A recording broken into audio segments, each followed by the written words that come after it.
Show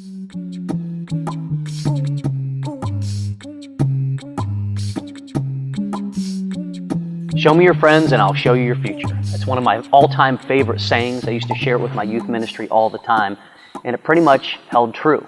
The amazing thing was that, especially during school, is that like people hung out with people that were like them. And in the Bible, you find the same thing. The disciples hung out with the other disciples, and they hung out with Jesus because they were learning to live from the Master. You know what the interesting thing is?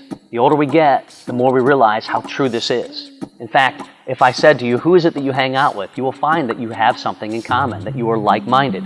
Christians tend to hang out with Christians. Non-believers tend to hang out with non-believers. And yet, for both sides, that is not necessarily a good thing, especially when it comes to those that are Christians. How is it we are supposed to reach our world if we're never in the world? Not necessarily being a part of the world, but in the world. But before we go to meet with those who may not be believers, we need to know that we have someone alongside of us who has our back. Before we take that step, let me ask you a question. Who are you hanging out with?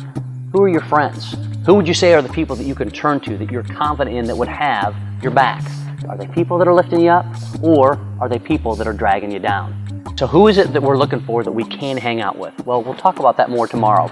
But until then, think about this. Who is it you're hanging out with? Are they people, once again, that are bringing you up, or are they people that are dragging you down?